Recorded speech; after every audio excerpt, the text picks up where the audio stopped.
just give a finger. Hi, this is Shyam Misra reporting live with the North Coast Courier. We are in Etete with Group Managing Director for Siza Water, Shyam Misra, who is here to give us an update on the latest water crisis developments. Shyam, how are you? Sleep deprived, but we're surviving. I can imagine. Can you take us through the latest developments with the water crisis? Yeah, I think good day.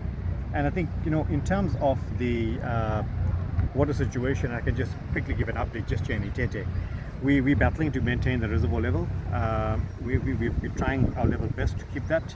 It's also affecting our augmentation system to try to get water into Shakascal and Kobongo and Shayamoya. And we're hoping to pick up those reservoir levels very soon. The augmentation line that we want to implement, we have made good progress into getting that done. The contractor has done a fantastic job together with our in-house engineering team, and we're hoping that that line can be ready to send some water in the next 2 days to Shayamoya, Shakascal and Kobongo.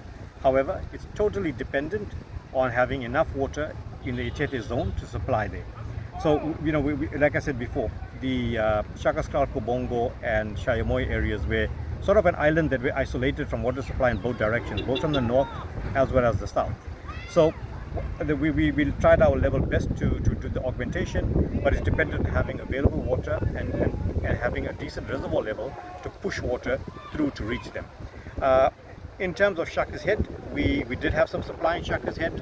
Unfortunately, the supply is not enough to keep that reservoir going. So on the we just call it the Belito Strip, Shaka's Head Reservoir is the last reservoir that gets filled up on the Hazelmere system.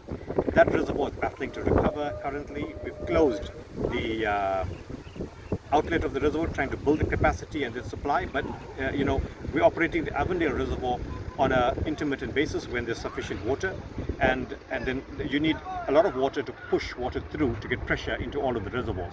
So we're struggling with that dynamic presently as well.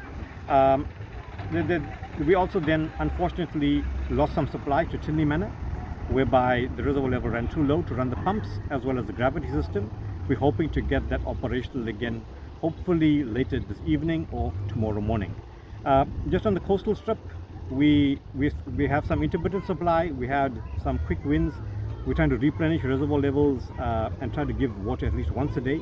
However, we can't give you the schedule up to now. We're not able to give times or for how long. It's dependent on which reservoirs have water and how long the water will last once the reservoir level is opened. So if reservoir levels do stabilize and reservoirs are open, taps are flowing, is there a way of maybe letting the community know how long they would have water for? At the moment, we're solely dictated by how long that reservoir can last. So we're running a reservoir from about, say, 50% down to about 20 to 10%. So it just depends on how long that zone eats up that water and in the interim. And we can't give an estimated time frame. But we're trying to keep it open as long as we can to allow people to get water. But unfortunately, right now, we're erratic in terms of the amount of water and when we receive the water and how it reticulates through to the secondary reservoirs. So from that perspective, you may find that there's areas in the top part of Belito that may have water, and then others in the coastal strip or even Shaka's Head, for example, maybe without water. Or you may find that a neighboring street would have water and you may not have water. That's basically how the system may be designed. So you may have a system whereby if you live, let's just take Sheffield, for example, that Sheffield Reservoir may be opened, but you may not get water from Sheffield Reservoir. It may be from the Shakas Rock Reservoir, or it could be from the Tafeni Reservoir, and those reservoirs may remain closed.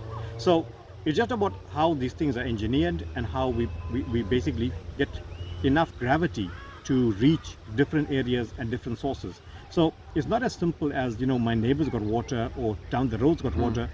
The pipelines need to fully pressurize, and like we said, sometimes it takes a day to stabilize the entire network. So with intermittent supply, not everyone will get it. And I know everyone's asking the question, well, a few houses down the road may get water, but there's just not enough water to come through and reach everyone with intermittent supply. Shyam, I know you guys have had access difficulties with progress being made, but is there a way of maybe updating us on the progress that has been made so far? Yeah, so I think I can only talk in terms of what positives we have from Siza Water. We are definitely getting a little bit more water coming in today into the Avondale system from Hazelmere Waterworks, and we're hoping that we can replenish reservoir levels. And from there we can reticulate and get intermittent supply. Unfortunately, last night we did have some challenges. We weren't able to open all of the zones that we thought we'd open. We thought, we'd get some normality, especially in the Greater Ballito, Sheffield, Salt Rock area. But it is proving immensely challenging because the water supply is being erratic, and then you have certain reservoirs that have bigger intakes that take water faster than others. So right now we're still playing the lottery in trying to get the level best of how we ration that water and how best we can reticulate our system. We don't have a time frame yet in terms of getting the full supply reinstated. There you have it. That was an update from Shyam Misra, Group Managing Director for Siza Water. We'll continue to keep you updated on the latest developments with the water crisis. Thank you.